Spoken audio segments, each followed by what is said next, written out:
तो गाइज आज मैं पाठ वाइज विधिवत शुरू करने जा रहा हूँ संख्या पद्धति।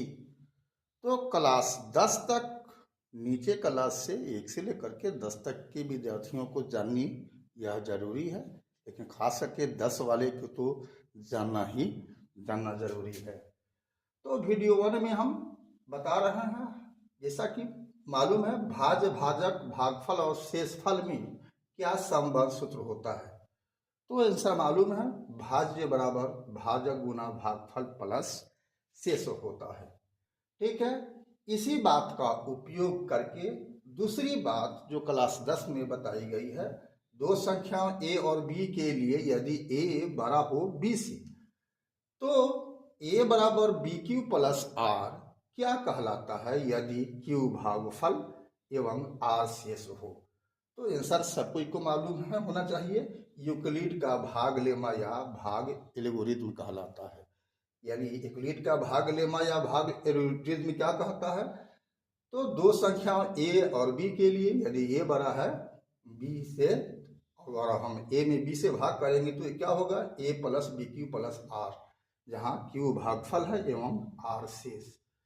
ये फर्स्ट वाली बात का ही प्रमाणित करता है। ठीक है, तीसरी बात है यूक्लिड के भाग लेमा या एल्गोरिथ्म से हम लोग क्या ज्ञात करते हैं।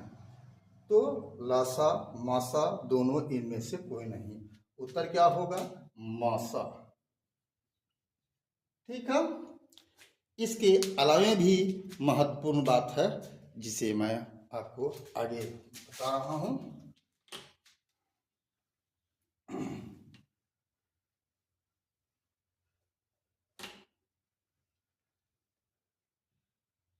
चौथी बात है कोई दो संख्या मान लेते हैं हम 80 लेते हैं और 90 लेते हैं का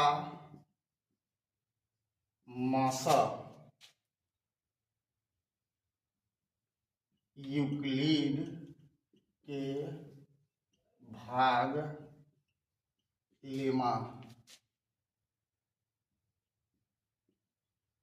विधि से ज्ञात करें।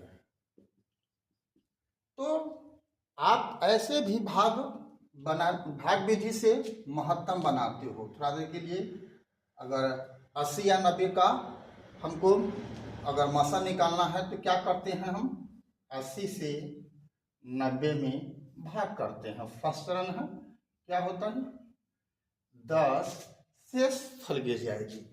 तो यहां पर क्या लिखेंगे हम 90 बराबर क्या लिखेंगे 90 बराबर हम 80 से भाग दे रहे हैं तो क्या मरतबे भाग लगेगा एक मरतबे, शेष कितना गिरा 10। तो फर्स्ट लाइन यही लिखा जाता है। ठीक है, छोटा दो संख्या है, बड़ा संख्या है 90 और छोटा है 80, तो हम 90 में 80 से भाग करेंगे तो भागफल क्या होगा 10 शेष गिरेगा। ठीक है, इसके बाद आप यहाँ पर क्या करते हो 10 को से आप 80 में भाग करते हो, 10 अठे 80 कट गया। ये जब तक नहीं कटती है तब तक इस प्रक्रिया को आगे हम लोग ले जाते हैं। जब कट गया शेषफल 0 आ जाता है तो हम लोग भाग की क्रिया बंद कर देते हैं। तो यहाँ पर क्या होगा 80 से हम भाग कर रहे हैं कैसे 10 से, यानी ये शेषफल से। तो क्या मरतबे लगेगा भाग 8 मरतबे, शेष क्या आ गया 0। तो मेरा मासा क्या हुआ 10 हुआ। अंतिम भाजक लिख देते हैं क्या मासा बराबर 10। परीक्षा में हमेशा पूछती है, 1 नंबर में आपको बहुविकल्पीय रहेगा तो आपको चुन देना, अगर बनाना होगा तो इस विधि से बनाना होगा। ठीक है, चौथी बात हो गई। पांचवी बात आपको और याद रखनी है क्या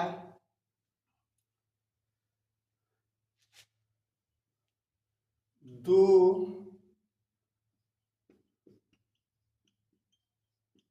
संख्याओं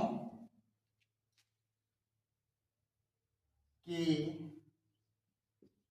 लसा और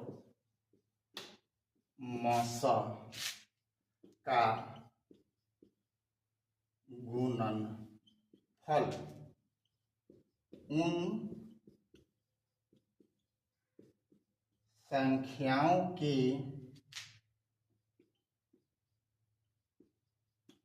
गुणनफल के बराबर होती है। ठीक है, ये पांचवा बात आपको इधर याद रखनी है। जैसे मान के चलिए कोई संख्या हम अभी लिए हैं 80 और 90, तो ये नियम कहता है इसके आधार पर क्या हो जाएगा 80 गुना 90, इसका मौसा हम 10 निकाले थे।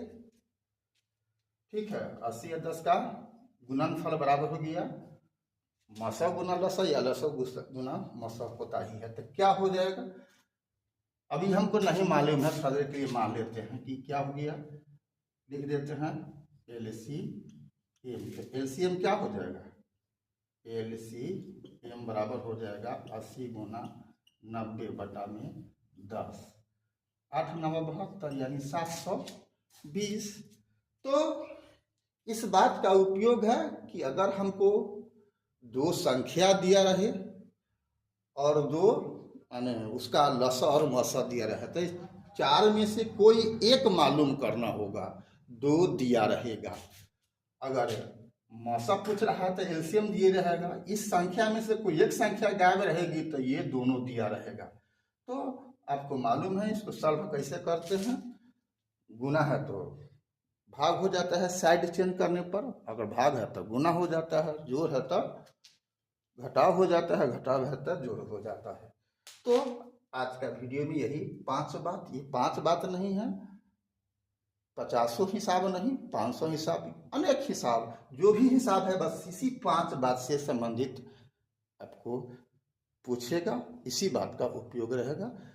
अगले वीडियो का इंतजार करिए। अगर आपने फॉलो नहीं किया है तो आप फेसबुक पर, इंस्टाग्राम पर BKR कुशवाहा को फॉलो कर सकते हैं, और यूट्यूब चैनल पर भी आपको अब उपलब्ध रहेंगे हम, वहाँ भी BKR कुशवाहा के नाम से भी मेरा यूट्यूब चैनल है, तो आप वहाँ सब्सक्राइब करें और फेसबुक और इंस्टाग्राम को फॉलो करें। जय हिंद, जय जगत, जय भारत।